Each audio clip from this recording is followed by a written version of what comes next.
সুপ্রিয় শিক্ষার্থী, অনলাইন ক্লাসে তোমাদের স্বাগত জানাচ্ছি। অনলাইন ক্লাসে আজকে আমার তৃতীয় ক্লাস। আমরা সমাস নিয়ে আলোচনা করছিলাম। সমাস কি, সমাসের কাজ কি, সমাস কত প্রকার এবং দ্বন্দ্ব সমাস নিয়ে কথা বলেছিলাম। গত ক্লাসে আমরা আরো দুটি সমাস নিয়ে কথা বলার ইচ্ছা ছিল, কিন্তু সেটা সম্ভব হয়নি যান্ত্রিক ত্রুটির কারণে। আজ আমরা আলোচনা করব প্রথমত দ্বিগু সমাস নিয়ে। দ্বিগু মানে দুই, গু মানে গরু। আমরা ব্যাস বাক্য করলে বলতে পারি দুই গরুর সমাহার বা দুই গরু দ্বারা কৃত, একে বলা হচ্ছে দ্বিগু সমাস। অর্থাৎ যে সমাসে পূর্বপদে সংখ্যা থাকবে এবং মিলন বা সমষ্টি বোঝাবে, সমস্ত পদ বিশেষ্য হবে, তাকে আমরা বলবো দ্বিগু সমাস। অর্থাৎ যে সমাসে সমাহার বা মিলন অর্থে সংখ্যাবাচক শব্দের সঙ্গে বিশেষ্য পদের যে সমাস হয় তাকে দ্বিগু সমাস বলে। আমরা দ্বিগু সমাস যদি বলি শতাব্দী,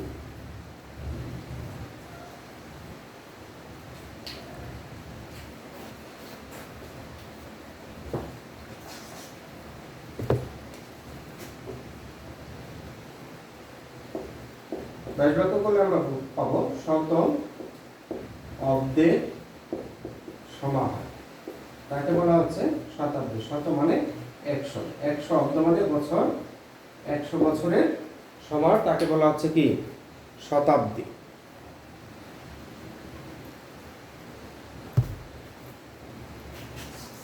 এখন আসলে আমরা খুব সহজে দ্বিগু সমাসটা কিভাবে চিনব। তাহলে আমরা বললাম, আমরা যদি আরো বলি সপ্তাহ,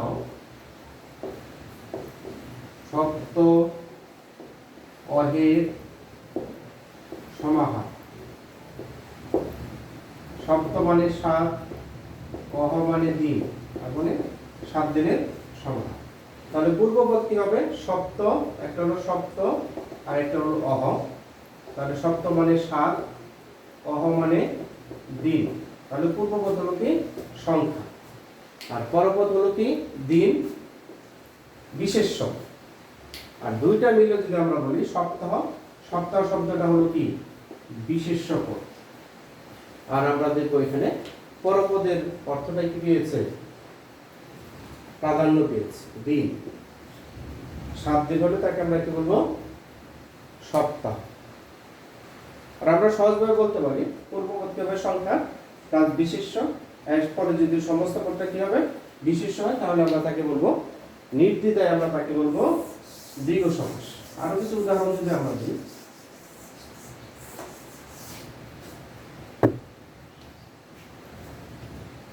চৌরাস্তা,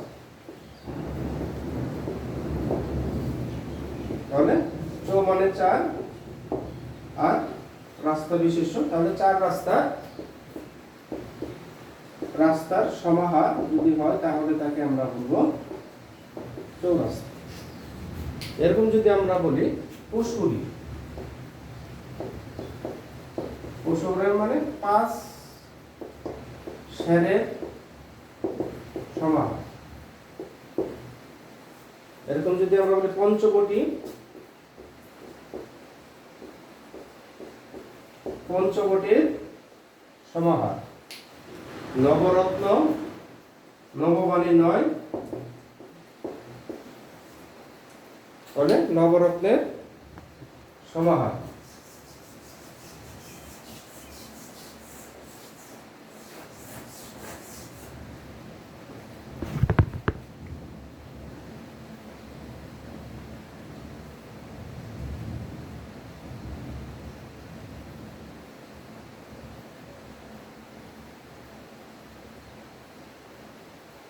আমরা যদি আরো বলি ত্রিভুজ, ত্রি মানে 3, ত্রিভুজের সমাহার। এখন একটা প্রশ্ন হয়, আমাদের সমস্যা হতে পারে দ্বিগু সমাসের সাথে বহুব্রীহি সমাস। তাহলে আমরা এখানে একটু মনে রাখবো যে দ্বিগু হতে হলে তাহলে পূর্বপদ কি হবে? সংখ্যা হবে, পরপদ বিশেষ্য হবে এবং সমস্ত পদ বিশেষ্য বোঝায়। যদি বোঝায় তাহলে আমরা তাকে বলবো দ্বিগু সমাস। আর যদি পূর্বপদ সংখ্যা প্লাস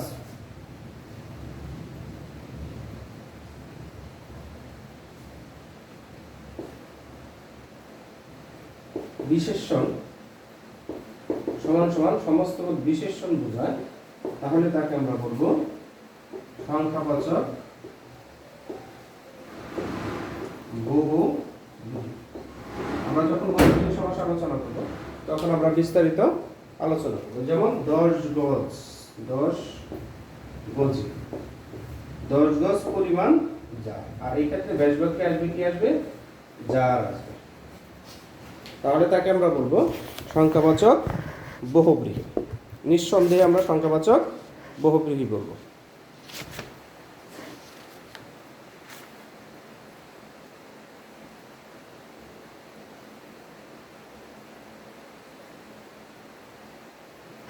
আমরা আরো বলতে পারি, যেমন সেতার। সেতার হলো 3টা আছে যা। তাহলে সেতার 3টা থাকলে আমরা সেতার বলবো না, এটাকে বোঝাচ্ছে একটা বিশেষ বাদ্যযন্ত্র। তাহলে এইগুলো মোটামুটি আমাদের দ্বিগু সমাস। দ্বিগু সমাস তাহলে চেনার সবচেয়ে সহজভাবে আমরা চিনব কিভাবে? প্রথমে কি থাকবে?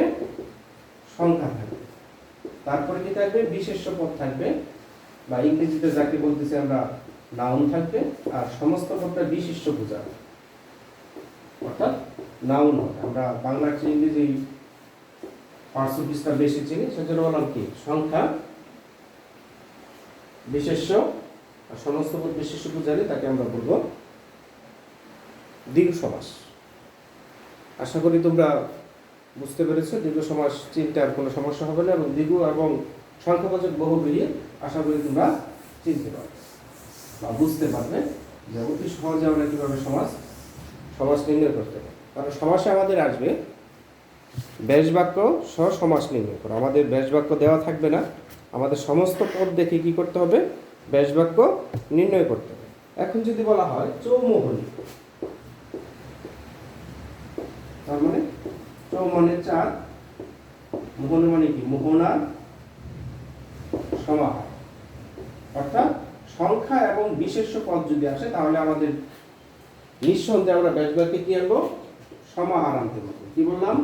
সংখ্যা আর পরপদ যদি বিশেষ্য হয় তাহলে নিঃসন্দেহে আমরা ব্যাস বাক্যে কি আনবো? সমাহার আনবো। যদি সংখ্যা এবং প্লাস বিশেষ্য না হয়, বিশেষ্য নয়, তাহলে আমরা কিন্তু কি ব্যাস বাক্যে সমাহার আনতে পারবো না।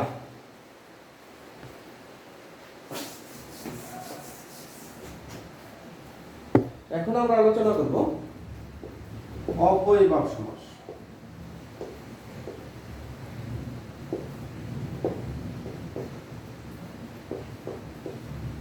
তাহলে আমাদের আলোচনা হলো দ্বন্দ্ব সমাস, দ্বিগু সমাস। এখন আমরা আলোচনা করব অব্যয়ভাব সমাস। অব্যয়ভাব সমাস পূর্বপদে কি থাকবে? পূর্বপদ অব্যয় থাকবে। অব্যয় অর্থাৎ যার কোনো কি নেই? ব্যয় নেই। যে পদের কোনো কি নেই? ব্যয় নেই, তাকে আমরা কি বলবো? অব্যয় বলবো। অর্থাৎ পূর্বপদে অব্যয় যুগে আমরা যে সংজ্ঞাটা বলি, পূর্বপদে অব্যয় যুগে যে সমাস নিষ্পন্ন হবে, অর্থাৎ অব্যয়ের অর্থে প্রাধান্য পাবে বা গুরুত্ব পাবে, তাকে আমরা বলবো কি অব্যয়ভাব সমাস। কারণ অব্যয়ের কোনো কি থাকবে না? অর্থ থাকে না। অব্যয়ের পদের কোনো অর্থ থাকে না। আমরা যদি বলি উপকূল, উপটা হলো অব্যয়, অর্থাৎ আমরা একে যদি বলি উপসর্গ, উপসর্গ কি? অব্যয় পদ। তাহলে কুলের সমীপে, কি বললাম আমরা? কুলের সমীপে। এখানে কুল না বলে প্রাধান্য পাচ্ছে কি? উপটা, অর্থাৎ কুলের চেয়ে কি? কুলের কাছাকাছি, তাকে বলা হচ্ছে কি? উপকূল। আমরা যদি আরো বলি গ্রহ, উপগ্রহ। গ্রহের সদৃশ অর্থাৎ গ্রহ থেকে ছোট, তাকে বলা হচ্ছে কি? উপগ্রহ। অর্থাৎ পূর্বপদের অর্থটা কি পাচ্ছে? গুরুত্ব পাচ্ছে। তাহলে পূর্বপদ অব্যয় হলে এবং পূর্বপদের অর্থের প্রাধান্য পেলে তাকে আমরা কি বলবো? অব্যয়ভাব সমাস বলবো। আরো সহজভাবে বলতে পারি, একটা বাক্য দিয়ে আমরা অব্যয়ভাব সমাসটাকে বুঝতে পারবো। আর এতে কি হবে না, অব্যয় কি হবে না, বিভক্তি যুক্ত হবে না। অব্যয় কি হবে না, বিভক্তি যুক্ত হবে না, এর কোনো পুরুষ হবে না, আর এর হলো আমরা দেখবো যে বচন ভেদ করা যাবে। এই তিনটা যদি না হয় তাহলে আমরা তাকে কি বুঝতে পারবো, অব্যয়, অর্থাৎ যার কোনো ব্যয় নেই, ব্যয় নেই, সে হলো কি অব্যয়।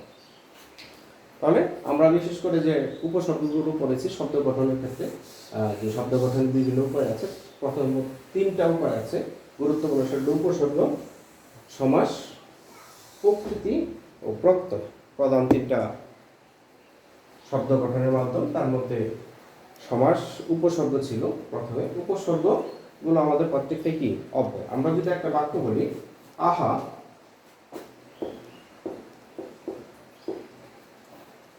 নিরপরাধ দেবীদের উপকারের প্রতি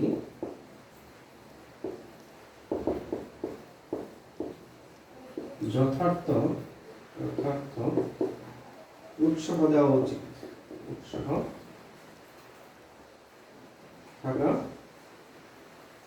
উচিত। দেখি, আ একটা উপসর্গ, হা নির উপসর্গ, বে বি উপ, প্রতি যথা, উৎ, এগুলো সবগুলো আমাদের কি উপসর্গ। এগুলো আমরা দেখব যে আমাদের যেহেতু সমস্ত পদ দেখে আমাদের সমাস নির্ণয় করতে হবে, সমস্ত পদে কি থাকবে, এই উপসর্গ অর্থাৎ অব্যয় পদ থাকবে। এখন কোন উপসর্গ থাকলে আমরা ব্যাসবাক্যে কি শব্দ আনবো সেটা আমরা একটু দেখব। তাহলে আমরা খুব সহজেই আমরা আমাদের অব্যয়ভাব সমাসটা নির্ণয় করতে পারব।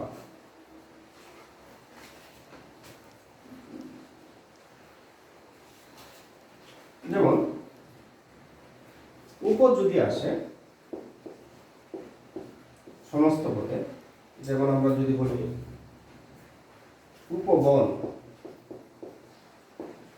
তাহলে উপ থাকলে আমরা ব্যাসবাক্যে কি কি আনতে পারবো, একটা আনতে পারবো সমীপে, আরেকটা আসবে সদিশ, আরেকটা আসবে তুল্য বা ক্ষুদ্র। এই শব্দগুলো আমরা ব্যাসবাক্যে আনতে হবে। যেমন উপবন, তাহলে উপ আছে, আমরা কি বলতে পারি, বিষয়টা কেমন হবে, বনের সমীপে, কি বললাম, বনের সমীপে, অথবা আমরা বলতে পারি বনের ক্ষুদ্র, বড় বন থেকে ছোট যদি হয় তাকে আমরা বলবো কি উপবন। এখন যদি বলা হয় উপশহর, তাহলে উপ শহর থেকে কি হবে, শহরের মতো হবে, শহরের সদৃশ, শহরের সদৃশ যদি হয় তাকে আমরা বলবো উপশহর। উপগ্রহ যদি বলি আমরা, উপগ্রহ, গ্রহের তুল্য, তাকে বলা হচ্ছে কি উপগ্রহ।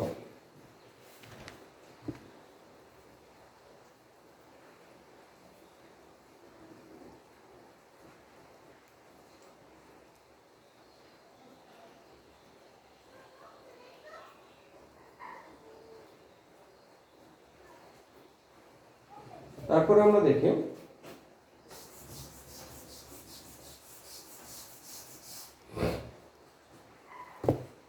সমস্ত পদে যদি প্রতি থাকে অথবা অনু থাকে, তাহলে আমরা ব্যাসবাক্যে কি আনবো, পরপদে যে শব্দটা থাকবে, পরপদে যে শব্দ থাকবে তার পূর্বে আসবে, পূর্বে বসবে, অর্থাৎ শব্দটা দ্বিত্ব হবে। শব্দটা কি হবে, দ্বিত্ব হবে। শব্দটা বললাম আমরা দ্বিত্ব হবে। যেমন প্রতি দিন, এখানে পরপদে কি আছে, দিন আছে, তাহলে দিন দিন, দিন দিন প্রতিদিন, দিন দিন প্রতিদিন।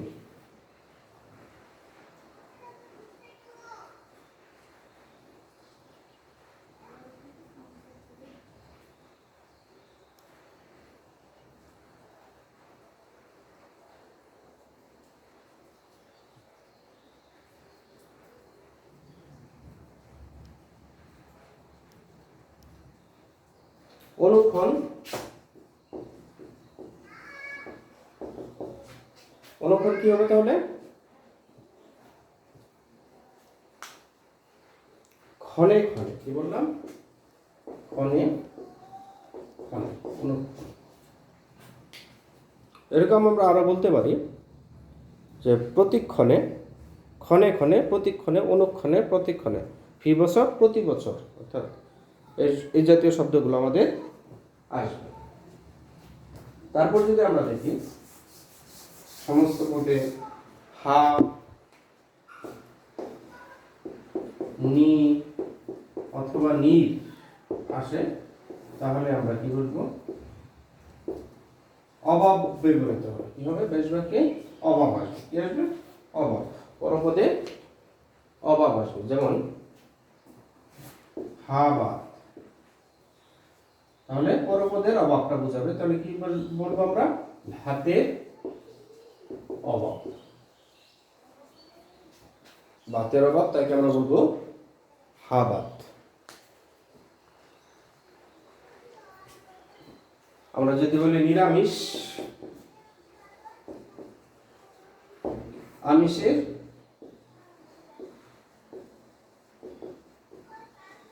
অভাব, সেইগুলো কি?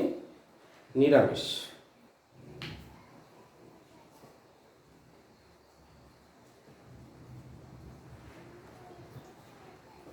আশা করি তোমরা বুঝতে পারছো।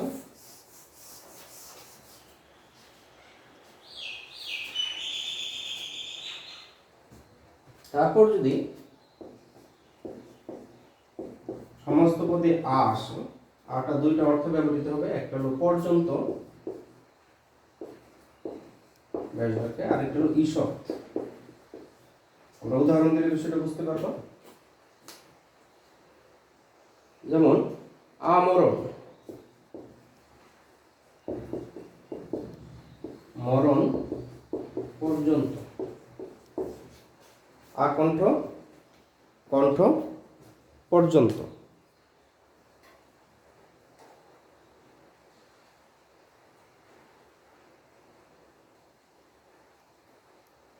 আপাদমস্তক, পা থেকে মাথা পর্যন্ত।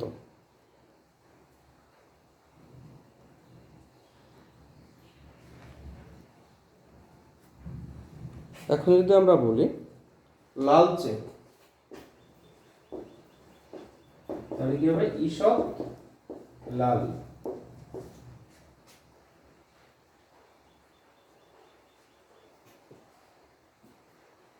আমরা যদি আরো বলি আনত, ঈষৎ নত। আনত হলো ঈষৎ নত।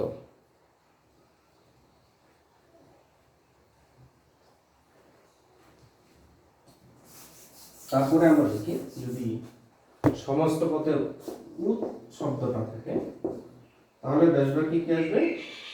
অতিক্রান্ত, অতিক্রান্ত আসবে বেশবাক্যে। যেমন আমরা যদি বলি উদ্বেল, উদ্বেল মানে কি? উৎ আর একটা হলো বেল। বেলাকে অতিক্রান্ত, অতিক্রান্ত, বেলাকে অতিক্রান্ত হয়ে গেল কি আমাদের উদ্বেল। উচ্ছৃঙ্খল, শৃঙ্খলাকে অতিক্রান্ত, তাকে বলা হচ্ছে উচ্ছৃঙ্খল। তারপর আমরা যদি দেখি সমস্ত পদে যদি যথা থাকে, যথা থাকলে বেশবাক্যে আসবে অতিক্রম না করে, অতিক্রম না করে।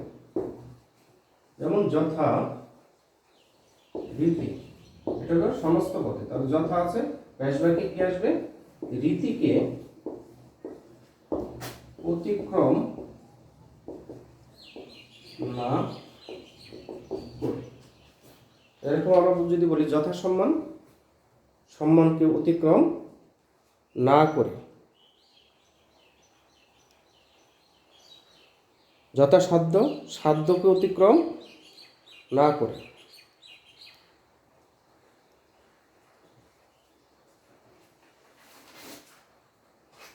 তারপর আমরা প্রতি পেয়েছিলাম। প্রতি আরো কয়েকটা অর্থে ব্যবহৃত হতে পারে, ব্যাসবাক্যে আমাদের আনা লাগতে পারে। যেমন প্রতি বিরুদ্ধ অর্থে, প্রতি যদি সমস্ত পদে থাকে তাহলে সেটা বিরুদ্ধ অর্থে বিরুদ্ধ ব্যাসবাক্যে আসতে পারে প্রতিনিধি অর্থে।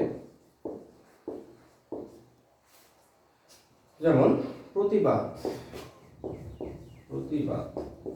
প্রতি আছে, এটা কি বিরুদ্ধবাদ, আমরা তাকে বলবো প্রতিবাদ, বিরুদ্ধ বা তাকে আমরা বলবো প্রতিবাদ। আবার যদি প্রতিনিধি বলি, প্রতিনিধি আসতে পারে কি প্রতিচ্ছায়া, ছায়া প্রতিনিধি,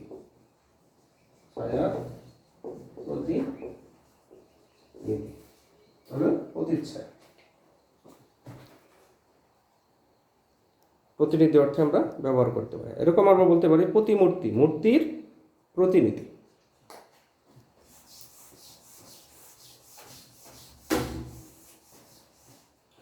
তারপরে আমরা যদি ব্যাসবাক্য সমস্ত পদে কোন শব্দটা দেখি, সমস্ত পদে, তাহলে আমাদের ব্যাসবাক্যে আনতে হবে দুইটা আসতে পারে, পশ্চাৎ আর একটা হলো যোগ্য। আমরা শব্দগুলো প্রয়োগ দেখলে আমরা বুঝতে পারবো কোনটায় পশ্চাৎ আসবে, কোনটায় যোগ্য আসবে। যেমন অনুগমন, সেটা গমনের পিছনে বা পশ্চাৎ গমন। কি বললাম? পশ্চাৎ গমন হয়ে গেল কি অনুগমন, পশ্চাৎ গমন হয়ে গেল অনুগমন। এরকম আমরা বলতে পারি অনুধাবন, পশ্চাৎ ধাবন, অনুধাবন, অনুতাপ, পশ্চাৎ তাপ, তাকে আমরা বলবো কি অনুতাপ। আবার আরেকটা কি বললাম আমরা, যোগ্য অর্থে আসতে পারে। যেমন অনুরূপ, রূপের যোগ্য,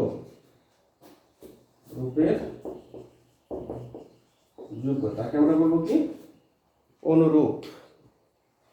এরকম আমরা আরো বলতে পারি অনুপ্রেরণা, প্রেরণার যোগ্য,